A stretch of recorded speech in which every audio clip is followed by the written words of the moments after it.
As for discrete time Markov chains, we are mainly interested in the asymptotic behavior of any continuous time Markov chain. However, we will first have a look at the transient evolution. Recall that in a discrete time Markov chain, we define a vector pi of n whose components are the probability of being in each state at time n. The evolution of pi of n is guided by the equation pi of n plus 1 equals pi of n times p, where p is the transition matrix. In order to stress the similarity between discrete time Markov chain and continuous time Markov chain, let's rewrite this equation in the following form. Pi of n plus 1 minus pi of n equals pi of n times p minus identity. Notice that the p minus identity is a matrix for which the sum of the coefficients on every line is 0. For a continuous time Markov chain, we introduce pi of t, which is the exact analog of pi of n, except that it's defined for any time t instead of being defined only for integer time indexes. So, it's not surprising that the equation governing pi of t is d over dt pi of t equals pi of t times q, where q is the transition rate matrix. By definition, an invariant probability measure should be invariant when time goes on. The equation d over dt pi of t equals pi of t times q means that this can only happen if pi of t equals pi with pi q equals 0 plus the normalizing condition, sum over all states of pi I equals 1. There is a very interesting and very useful interpretation of this system of equations. Let's define the flow from state I to state j as the product pi I qij, which represents the mean number of transitions from I to j per time unit. We interpret this quantity as the flow that enters state j coming from state I in the transition diagram. The total input flow in state I is the sum of all the flows coming from the other states into I. That means that the input flow is sum over j pi j qji.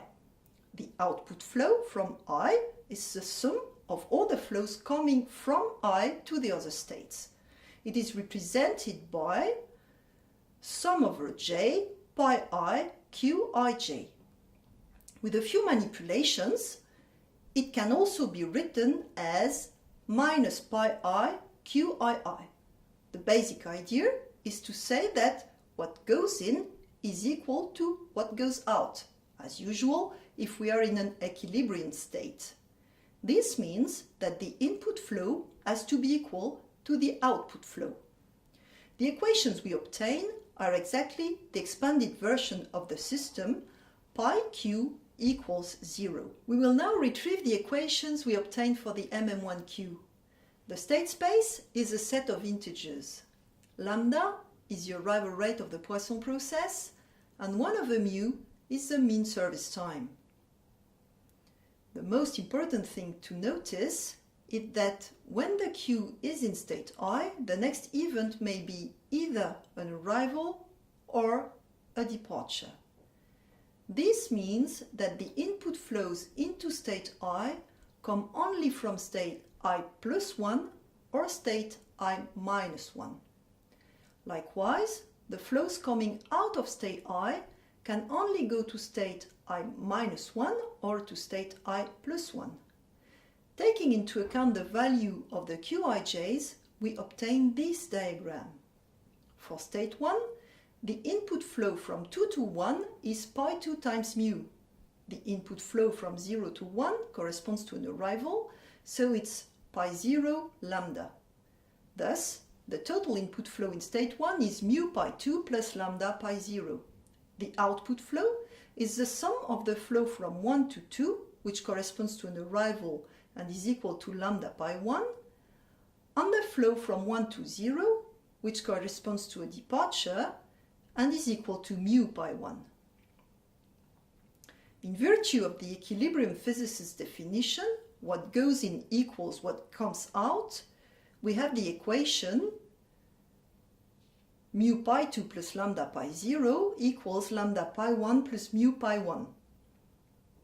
The very same reasoning holds for state 2. The input flow is mu pi 3 for the part coming from state 3, plus lambda pi 1 for the part coming from state 1, and the output flow is lambda pi 2 plus mu pi 2.